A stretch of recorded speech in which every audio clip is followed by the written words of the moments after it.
ఈ యొక్క కృష్ణా గోదావరి జిల్లాలపైన నీళ్ళ వాటాలపైన చంద్రబాబుతో కొట్లాడే దమ్ము లేక బేసిన్ల మీద మినిమం సబ్జెక్టు లేదు, ఒక ఆబ్జెక్టు లేదు, ఈయనకు వెనక రాదు ముందు రాదు లేనిపోని సవాలు ఇసురుకుంటూ చంద్రబాబు నాయుడు గారి యొక్క చెప్పులు మోస్తూ ఈ విధంగా తిరిగే ఈ యొక్క చిట్టి నాయుడు అనుకుంటూ హరీష్ రావు గారు పలుమార్లు రేవంత్ రెడ్డి గారి యొక్క పరువు తీసే పరిస్థితి తీసుకొచ్చాడు. అయితే ముచ్చట ఏంటంటే ఈ యొక్క గోదావరి కృష్ణా జలాలపైన నీటి వాటలపైన ముఖ్యమంత్రి రేవంత్ రెడ్డి గారు చంద్రబాబుకి తొత్తుగా పనిచేసుకుంటూ తెలంగాణ రాష్ట్రంలో ఆ యొక్క గురువు గారి యొక్క శిష్యునిగా వ్యవహరిస్తున్న తీరు అవుపడతా ఉంది.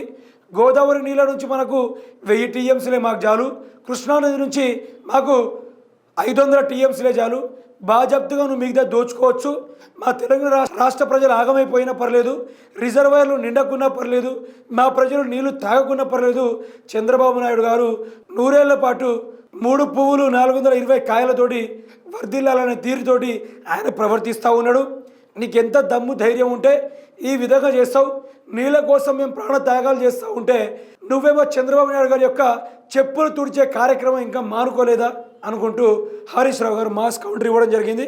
ఒకసారి ఈయనకు సబ్జెక్టు లేదు ఆబ్జెక్టు లేదు అనే దాని గురించి వినే ప్రయత్నం చేద్దాం. బేసిక్లు తెలియని ఆయన ముఖ్యమంత్రి అయిపోయాడు, బేసిక్లు తెలియని ఆయన నీళ్ళ మంత్రి అయిపోయాడు. ఏం చేయాలి? ఇటువంటి వ్యక్తులతో ఈ రాష్ట్ర ప్రయోజనాలు ఏం కావాలి?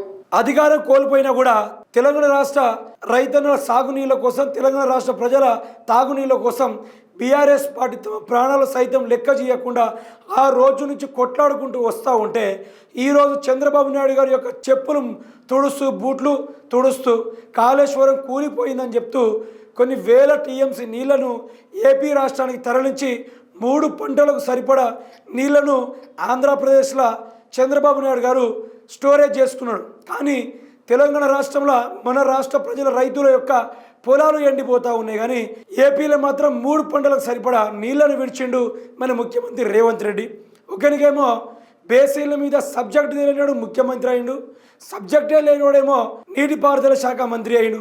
ఆయనకు దేవాదుల ప్రాజెక్ట్ ఎక్కడుందో తెలియదు, ఈయనకు గోదావరి నీళ్ళు ఎక్కడుందో తెలియదు. మన నీళ్ళ వాటాను వాళ్ళ కొట్టుకొని తీసుకొని పోతూ ఉంటే దాంట్లో నుంచి 50% ఇయ్యర మనకు అనుకుంటూ ముఖ్యమంత్రి రేవంత్ రెడ్డి మాట్లాడము, ఇటువంటి ముఖ్యమంత్రి దొరకడము మన దురదృష్టం అనుకుంటూ హరీష్ రావు గారు మాట్లాడడం జరిగింది. గదే ముచ్చటిని వినుకునే ప్రయత్నం చేస్తే ఈ ప్రభుత్వం ఎట్లా నాటకాలు ఆడితే చూసుకోవచ్చు. అహంకారం వెటకారం వదిలి తెలంగాణకు ఉపకారం చేసే మంచి బుద్ధితో నడుచుకో రేవంత్ రెడ్డి.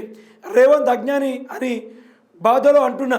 గోదావరిలో 1000 టీఎంసీలు, కృష్ణాలో 500 టీఎంసీ ఇచ్చి ఎన్ని నీళ్ళైనా తీసుకుపో అని చంద్రబాబుకు రేవంత్ ఆఫర్ ఇచ్చిండు. ఇది అజ్ఞానం కాదా? ఇది అజ్ఞానం కాదు, ఇది ప్రిపేర్డ్ ప్లాను. చంద్రబాబు నాయుడు గారు రేవంత్ రెడ్డి దొక్కడం వల్ల అట్లా ఒప్పందాలు కుదుర్చుకోకుంటే గోదావరిలో మన వాటా 1000 కాదు 2918 టీఎంసీ కావాలని కేసీఆర్ గారు అడిగారు. ఇదే విషయం బయట పెడితే నాలుక ఖర్చుకున్నారు, అజ్ఞానాన్ని సవరించుకునే ప్రయత్నం చేసిండు. రేవంత్ రెడ్డి మాత్రమే అనుకుంటే ఉత్తమ్ కూడా అజ్ఞానిలా మాట్లాడుతున్నారు. నీటిపారుదల శాఖ మంత్రిగా ఉండి మన నీటి హక్కుల గురించి తెలియకపోవడం బాధాకరం. అసలు ఆయన ఇంట్లో ఒక క్యాన్లో ఎంత నీళ్ళు ఉన్నాయో కూడా తెలియదు వాళ్ళకు. వాళ్ళ యొక్క ఊర్లో చెరువులలో ఎన్ని టీఎంసీల నీళ్ళు సామర్థ్యం కూడా తెలియదు.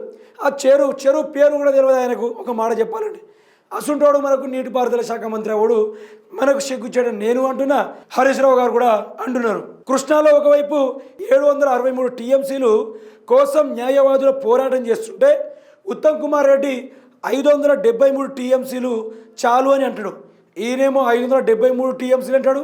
ముఖ్యమంత్రి రేవంత్ రెడ్డి ఏమో 500 టీఎంసీలు చాలు, మిగతాది మొత్తం నువ్వు వాడుకో అనుకుంటూ వీళ్ళు చెప్తూ ఉన్నారు. నిజంగానే రేవంత్కు ఉత్తమ్ మాటల తెలంగాణ ప్రయోజనాలు దండగా, వీళ్ళకు తెలంగాణ ప్రజల ప్రయోజనాలు తెలియవు, ఏం తెలియవు. నిజానికి నా గొంతు బాగోలేకపోయినా నేను గొంతు సించుకోవడానికి ఊరుకోవడానికి గల కారణం ఏంటంటే ఈ వీడియో చేయకపోయినా కూడా నాకు వచ్చేదేంలా, కానీ ఈ యొక్క నిజం మనకు తెలవాలి. గోదావరి నీళ్ళ నుంచి 2918 టీఎంసీలు మన తెలంగాణకు రావాలి. గోదావరి పైన 763 టీఎంసీలు మనకు రావాలి. దీనిపైన మినిమం అవగాహన లేకుండా గోదావరి మీద 1000 టీఎంసీలు, కృష్ణానది పైన 500 టీఎంసీలు ఉన్నది మాకు ఇచ్చేయండి, మిగతాది మీరు వాడుకోండి, ఏమైనా చేసుకోండి అనుకుంటూ ముఖ్యమంత్రి రేవంత్ రెడ్డి, ఉత్తమ్ కుమార్ రెడ్డి ఇద్దరు చంద్రబాబు నాయుడు గారి యొక్క కాళ్ళ దగ్గర దాసోహం చేస్తూ ఉన్నారు. ఇలా నీళ్లను కనుక ఏపీకి వదిలేస్తే ఇప్పుడు వర్షపాతానికి గోదావరి కృష్ణానది పరవెల్లెత్తుకుంటూ ఇటు కిందికి వెళ్ళిపోతూ ఉంది. దాన్ని ఆపే ప్రయత్నం కనీసం 1% కూడా పనిచేస్తలేరు. కాళేశ్వరాన్ని పడవ పెట్టి, అన్నారం బరాజ్ని పడవ పెట్టి, సుందిల బరాజ్ని పడవ పెట్టి ఆ యొక్క బరాజులను కూలగొట్టే ప్రయత్నాలు చేస్తూ ఉన్నారు. అంతే తప్ప తెలంగాణ రాష్ట్ర రైతన్నలకు నీళ్ళు అందించే ప్రయత్నం చేస్తలేరు. దయచేసి ఈ వీడియోని మినిమం ప్రజలకు షేర్ అయ్యేలా చేయండి. మన తెలంగాణ వాటాలు మనకు కావాలి, మన నీళ్లు మనకు రావాలి.